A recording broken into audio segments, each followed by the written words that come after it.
Yes, imagine. The title of the immortal John Lennon song. Imagine all the people living life in peace.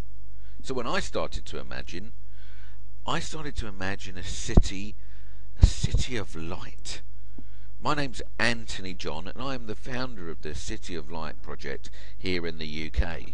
And as I imagined a new city, I imagined it being built on unconditional love and also unity consciousness. So what does all that mean? So yeah, like imagine just having a blank sheet of paper and a group of very committed and determined and very forward-thinking, fifth-dimensional, loving beings moving towards creating a new city here in Britain, like a demonstration, an experiment to show to the others, show to the outside world what's truly possible if we lived in a more unity consciousness way. Now, of course, it's a journey to behold. We still live and have our foot in what I call the third dimensional world, the world where the laws such as gravity exist, the laws of cause and effect, duality, polarity, all of these things that throughout our lives we have been exposed to. And, I never say make it wrong, because right and wrong would be living in duality.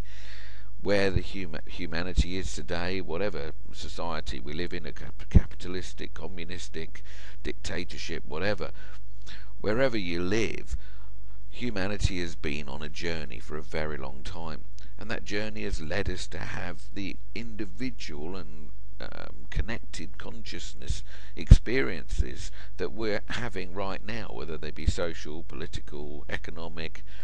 We created all of this, both individually and together. So what needs to happen to build a new city and to demonstrate what's possible?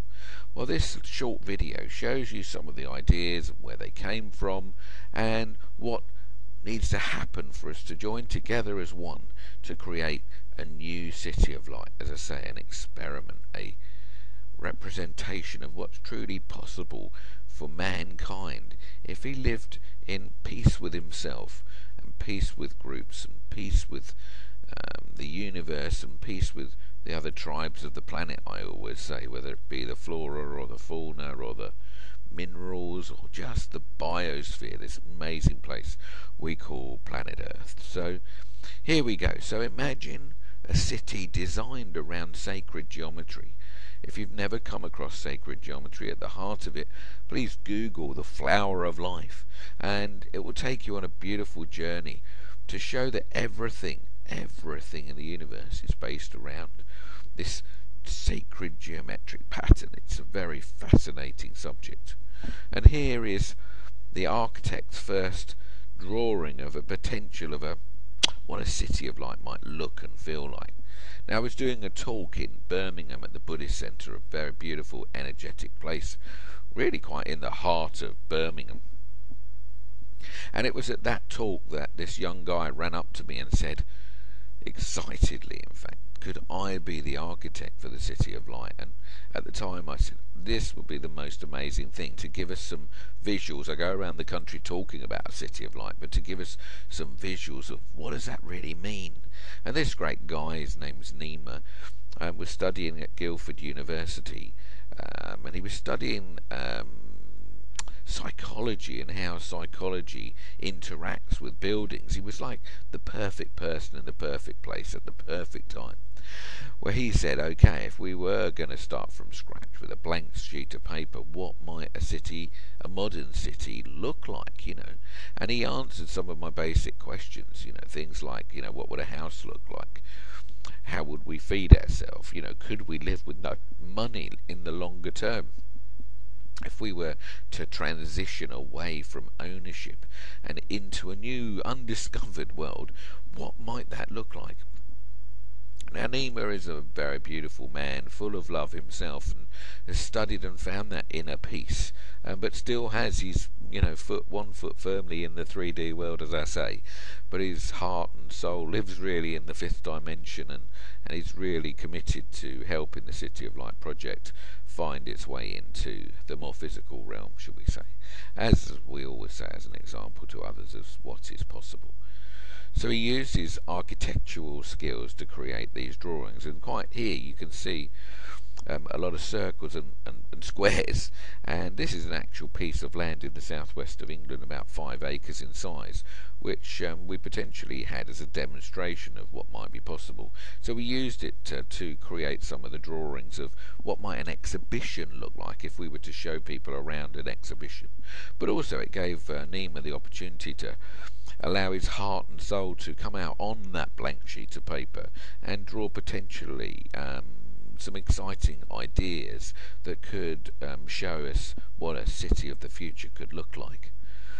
Now at the centre of the circle you can just about see there's a sort of a black circle full of circles, and this is indeed the flower of life. So this is where he started. So imagine a city whose design reflects this flower of life. As I say, I encourage you to go onto the internet and Google the flower of life. If you've never looked at anything to do with the flower of life, it will start to amaze you, the connectedness, oneness of everything. So very part of the ascension and the fifth dimensional, or the journey towards the fifth dimension that the planet and humanity are taking right now.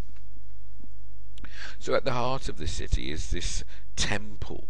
Now it's an external temple which is a representation here. So we wanted to consider building some standing stones, like a new henge. We have the ancient stone henges. So this henge is built geometrically just as the old ones are, but it will be a new representation and a temple for us to either spend time alone and just soak up the energy, to maybe meditate, to contemplate, to pray, whatever it takes for us to learn to live more consciously.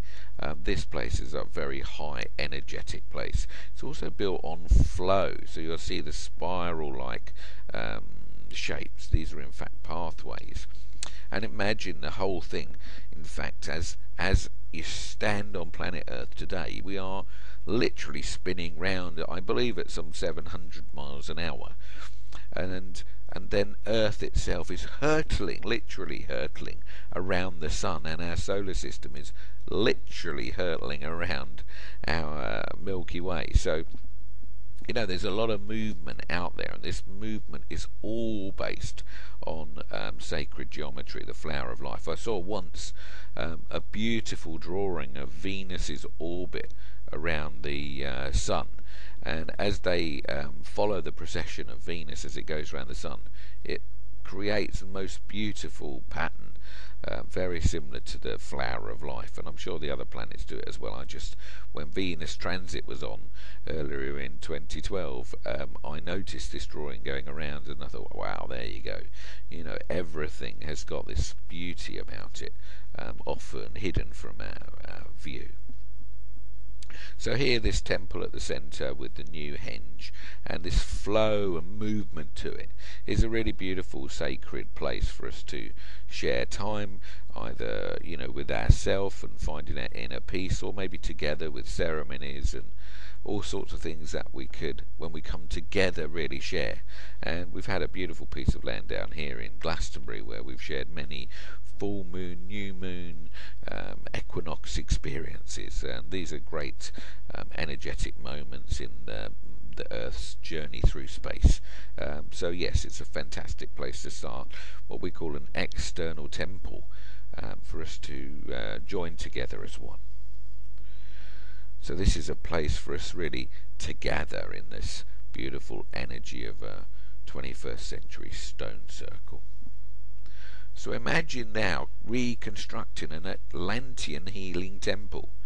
Now, for many of you who've read the vision, you'll know that the vision is based around my experience of having an Atlantean Reiki attunement and a vision of what a new city, and indeed it felt that I was meant to be here to find a way to demonstrate or show, or whatever words we want to use, to humanity what is really truly possible, and to step into that unknown uncertainty and just move towards it.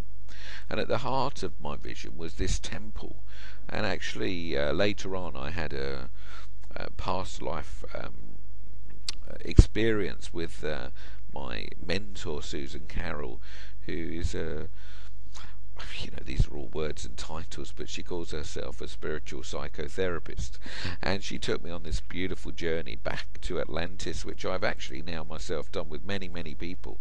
It's the most beautiful experience to go on a journey back to Atlantis, and it's said that we all, if we are in fact listening to this, we were all together in Atlantis at the time of its fall, and that's why we're back here today to help with the ascension of planet Earth. And of course, Atlantean time was, pre-Ice Age, last Ice Age. And when I went back on my journey, I was working in this healing temple, which I envisaged on this psychotherapy journey that I had, and it was a very beautiful place of very serene and very healing nature. And I captured it very clearly, and also talked to other Atlantean people, and then created a bit of a vision of what it might look like. And Nima's impression of this came out a little like this. So we have these three turrets, which actually represent sort of like a learning school for the priests. So I was actually in this, as I look back into one of my past lives, I was a priest in the temple. So the big circle in the centre was actually the healing temple, and inside the healing temple were people who supported and helped us on our healing journey. So if you think about the journey that we go on, is like an individual journey from living more what we would call unconsciously to living more consciously, more aware of self, more living internally, being at peace with ourselves, heart-centered living, connected to self, rather than the unconscious, old-fashioned 3D way, which tends to leave the vast majority living a more victim-conscious experience, where they believe that the external world is sort of happening to them, rather than the more conscious, expanded view, which is that we are in fact creating our own experiences. So the temple, the healing temple, is a place where crystals are used. People help each other to take that journey from the unconscious to the conscious.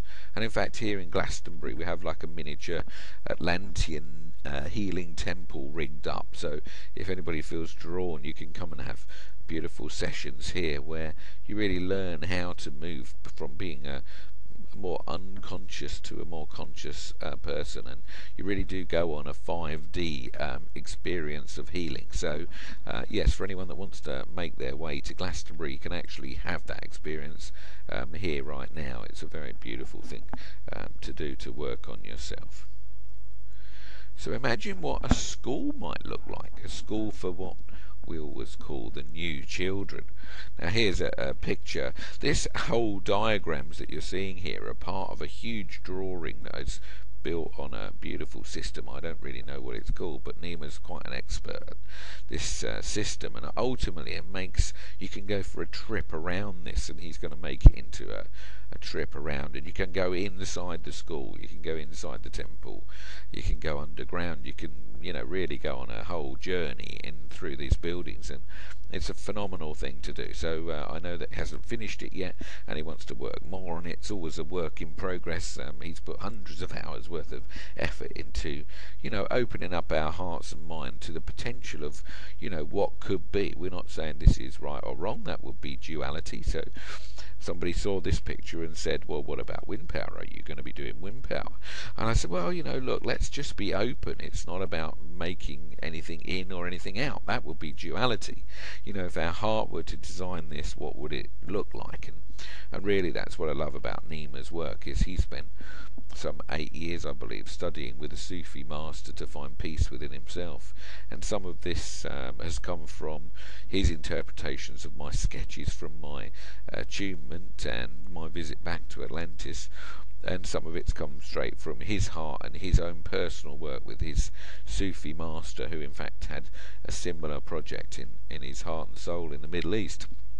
And it seems today that we picked up the mantle of what he called the Mother City, and we now call the City of Light project. So this is a beautiful set of drawings which, as I say, ultimately will turn into a bit of a movie, and you can fly around these buildings. But by no means is this fixed in stone. It will be a case of bringing other people together to look, and before we actually start doing anything, there's a lot of work to be done to consider, carefully the other tribes of the planet, for example, all of those things that are already living. It's not for us to turn up with a load of bulldozers in a 3D way and just start constructing things. That's really not what a 5D city would be all about. It's about, sitting and carefully and taking consideration of everything, every aspect, both from a more, as I say, sacred geometrical state, but also about all the other things that live and share that space with us on this beautiful planet. So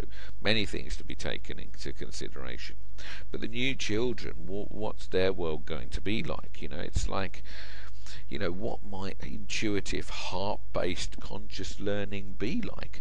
And I'm a great fan. If you've never read this great series of books, you'll see is called the Ringing Cedar series, and there are 9 books in this series. This is book 1, in fact, and it's called Anastasia, written by Vladimir Miga. And I encourage you all to just go and buy book 1. For some people it'll resonate with you, and others it won't. I believe about 20 million people on the planet have now read this book. And the basis is that it's the story of a beautiful lady called Anastasia, who was born in 1969 and lives in Siberia.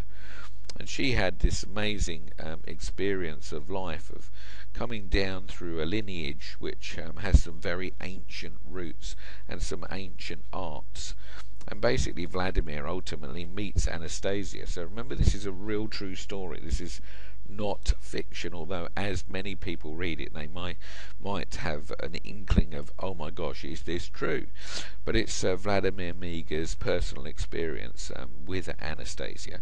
And he basically meets Anastasia, who, for all intents and purposes, is a highly conscious, let's say, somebody with a very, very expanded, what you might call avatarial consciousness, who teaches us many, many, many lessons of what 5D living would be all about. And she makes the comparisons with the 3D world where we currently live and what 5D living will be about. And what I love about this story is that Vladimir Miga himself is like an really ordinary 3D bod who questions much of what she says, but of course ends up in a relationship with her and has a child with her. And as you go through the stories in the book, you'll learn much about yourself, how humanity operate, and in fact it's a very expansive series of books to read. But one of the pieces of magic in this book is about the school and how we school our children and how we actually hand them knowledge and information, which is sometimes maybe deemed to be a little less accurate, shall we say, than it otherwise would be. And she in fact schools her own son in a very unique way, and you get, as part of the story, to see what conscious learning is all about. And I'm not going to spoil the story, but it's absolutely nothing like the schooling system we have today. And what I also love is there's a great guy in Russia who has now built a school based around Anastasia's theories in her book, and he's the most amazing guy. And let me tell you, there's a video out there which is only about 30-40 minute video about this school in Russia, so it gives you an insight into what might a modern conscious school look like. And whilst they take, very advanced children to the school, they have to sort of pass a test and be open to leave their parents and sort of like a boarding school and go and experiment in this sort of journey of a new school. But there are a few quite amazing things that happen there, and that's firstly two really quite unbelievable things. So imagine this. Imagine a school where there are no teachers. Yes, that's a tough one to take on board. But basically, the children teach the children, and the film and the book, of course, demonstrates massively how children can teach children much better than adults can teach children. So there's a concept for you to open your heart to. Could that be true, and could that be possible? But when you take a look at the video, you also find out that the children actually built the school.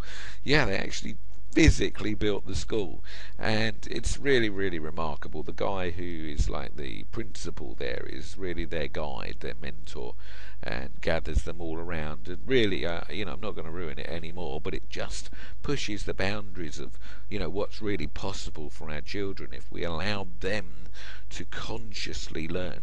And these children, lots of them actually get interviewed and shown on the video. So yes, get the old book, and in the book there is a link to all of the videos that you can buy about Anastasia's work and how it could all work. So imagine for a moment what might a house look like. Now, when I first did my vision, I saw pyramidal houses. I certainly have had other people see houses that are dome-like, and met a guy here the other week who showed me a drawing of a vision he'd had of a house, an off-the-grid eco house, but very modern, very simplistic, very non-material, shall we say, but on the other hand not medieval. We're not going back to the Dark Ages here. We're utilising, as I am right here right now, we're utilising technology and everything we've learned on our journey to have a new way of being. It's not about going backwards. So this was Nima, the architect's architectural drawing of a potential off-the-grid house. And really, this drawing, whilst it looks wow, many people go, okay, can we see more of that? And certainly on the video you will. You can go on a journey around this house. And remember, everything about this house is built on sacred geometry, right down to how you feed yourself living in this house, how it powers itself, and all of those sorts of things. So it's a beautiful picture, and whilst it doesn't have to look like this is what came through Nima as he was putting this drawing together based on some of my sketches. So, as I always say, with a blank sheet of paper, everything is possible, and it's part of the fun of the City of Light to come up with some different designs and actually to go and live in them, and go, okay, look, is this possible? If you've ever heard of the Venus Project, I went to meet Jacques, who is the founder of the Venus Project in Venus in Florida, and he actually currently lives in a house that he designed that's very futuristic, very future based, and I sat in this very unusual dwelling which he's lived in for quite a long time now. And so there are people around on the planet that are doing this. There are also many straw baled houses, clay baled houses. There are many eco projects around the world where different designs of houses and efficient houses have been put together. So, but anyway, this is the very funky design of the pyramidal house that Nima drew from my vision.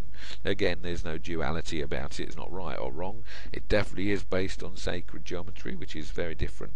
And part of the fun will be for us to see what comes out of working together as one with a blank sheet of paper. What will we live like? How will it be different? Is what I always say. So. And remember that your imagination, not many people really know this, is part of the journey I take people on, if indeed they come to Glastonbury, is to take them on a journey utilising their imagination. And it's often said that fifth dimensional thinking is in fact your imagination. So this is to sort of consider for a moment, just like your sleep time is actually real time. Many people delete their sleep time as just dream time, but actually it's your physical body switching on and your spirit switching off rather, and your spirit switching on. So it's like as your physical body goes unconscious, then your spirit body wakes up, and we describe this as the fourth dimensional world of dreaming, which is a complex thing, and I won't share with you now. But the fifth dimension, this place of love and peace and harmony, unity, oneness, all those beautiful words we use to describe it, also has like a language of its own, what's known as the light language. And I've done quite a lot of like learning my light language. Can I just telepathically connect with other people. And thinking, of course, is an interesting thing that we do. But if you do that with your imagination, it is the thinking of the fifth dimension that it said. So, my point here is could we work together as one and trust and live with faith? And by using our imagination, as we've done here and Nima has done, to do these drawings, what else could we imagine? What else could we bring to fruition and our experience by going to this part of ourselves? So there we go. So here we have like a bit of an example, this sort of 3D example of, imagine a vision of manifesting a wonderful piece of land here in the energetic place of the southwest of England.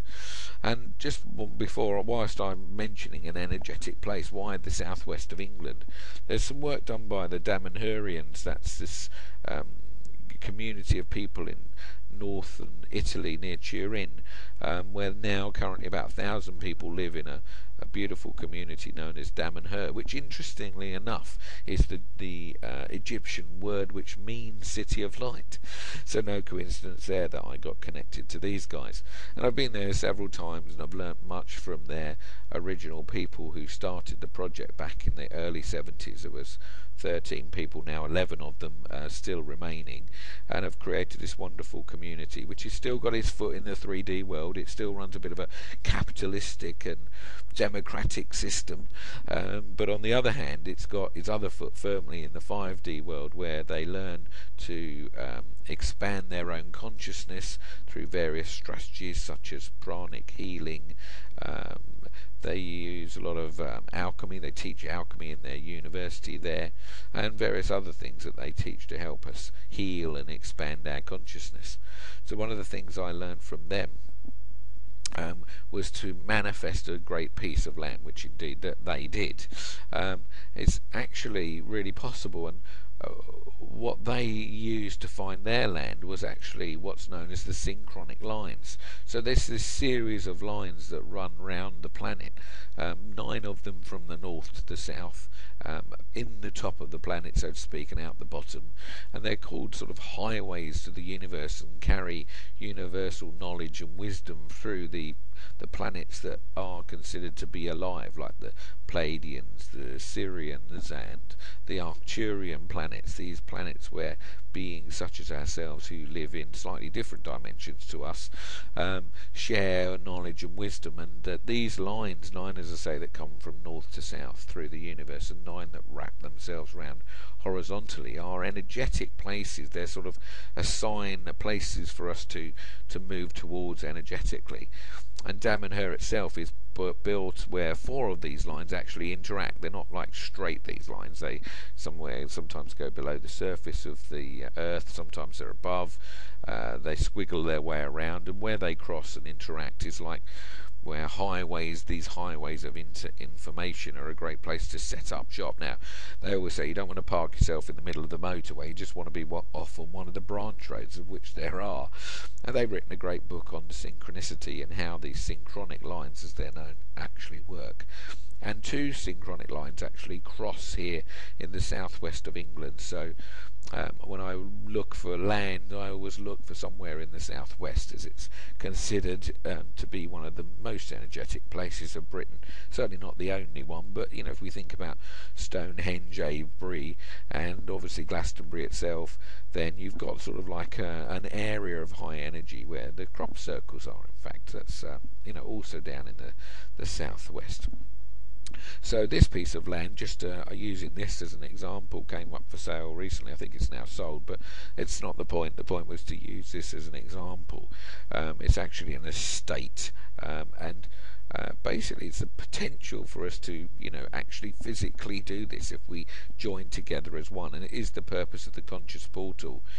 Remember to finance or be used as the vehicle for a group of us to gather together as one. So excuse me. Here we have an area of land. Excuse me.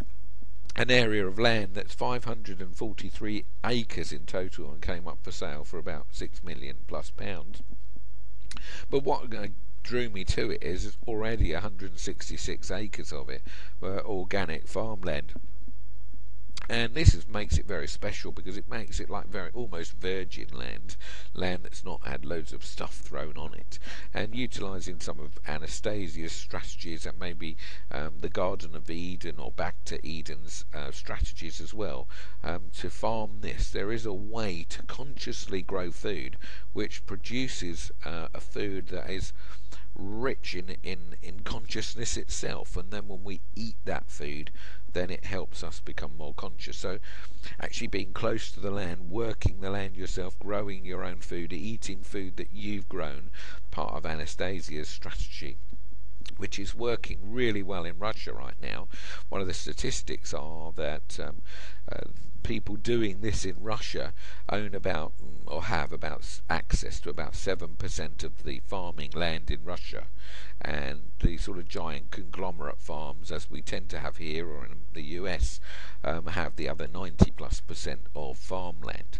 But the 7% of the farmland, which isn't particularly the richest of land, should we say, it was more the throw-offs or the cast-offs of land that they thought were, less valuable. In fact, of course, once worked consciously, produce more than half of the food that the Russians today eat. So this is very fascinating stuff to, again, look at through the eyes of the Anastasia books and some of the videos that go along with this. Interestingly, in Russian, the word farm means to take at its root of its meaning, whereas the word garden means to give. So that's a very beautiful thing. So we'll be looking to garden this beautiful land, and starting with 166 acres of organic farmland, and utilising it in some of the ways that are mentioned in these two strategies will demonstrate what's possible, of course. So there are also 236 acres of woodland here, and woodland, if looked after, managed, whatever word you want to use. I don't like the word manage, really. I think if we lived within consciously together, trees, again, as you'll see, it's no coincidence that the book Anastasia is actually part of a series of books called The Ringing Cedars, which is another great part of the story. But it explains the power of trees and how we as humans are actually designed to interact with them. So trees are very giving beings, and this woodland can be really beautifully used to share what we need from it, whilst being completely abundant on the other hand. The rest of the land here is pasture land, so currently grazed by more modern farming strategies of keeping cows and sheep and stuff. So maybe that's something we wouldn't be doing, but we may be doing something more consciously than farming the animals in the modern way. It's definitely not too conscious. So once we're eating that type of food or keeping those sorts of animals, whilst it's become a sort of a modern way of Western life, it's a less conscious way of being. So we'd be looking for some alternatives there. Now, what's interesting on this property is that there are, 6 houses which currently, have 20 bedrooms. So there would already be like a city centre there. And of course, once you've got this footprint of buildings, you can start to build other buildings on those footprints. So having a piece of land that's already got a property on it enables you to get, past some of the current 3D laws that have been laid down by humans on their journey. Again, not making them right or wrong, they are what they are, but with our foot in the 3D, Camp and Damanhur in Italy have had to face this.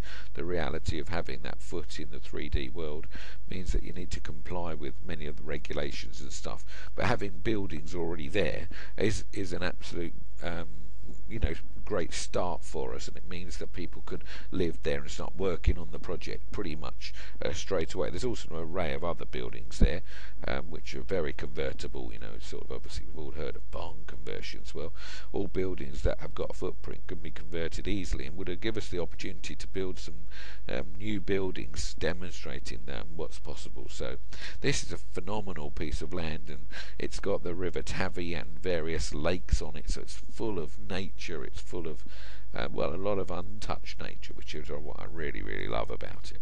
And of course, the water there is also very beautiful. So, the whole purpose of the conscious portal and the city of light coming together is, just imagine it this, where 1,000 people just sharing £10 a month could actually purchase this piece of land and demonstrate truly what is possible. So there is a sort of a bit of vision of the architecture and the design and some of the mental how. So that's the purpose, as I say, of the conscious portal. It's a vehicle to fund and bring the city of light into the physical and the spiritual realms. And it's going to do that by bringing conscious experts together as one, by bringing those seeking to expand their consciousness. That's, I put scholars here, students, learners, whatever words that we could call people searching to expand their consciousness, bringing them together as one, and then by putting the experts and those seeking a more conscious experience together as one, everything becomes possible. So, as I say, imagine a vision of living together in the city of light, and that's the journey that we'd like to think that you'd like to support us in taking by joining in the conscious portal. And I trust that you've enjoyed having a quick look and hear of some of the architectural ideas from Nima, and thank you for listening, and look forward to meeting you at some stage, either through the portal by typing away or listening to some of the webinars that will be happening. But yes, so from me, Anthony John, down here in Glastonbury in the southwest of England, thank you, and we'll look forward to seeing you soon. Bye now.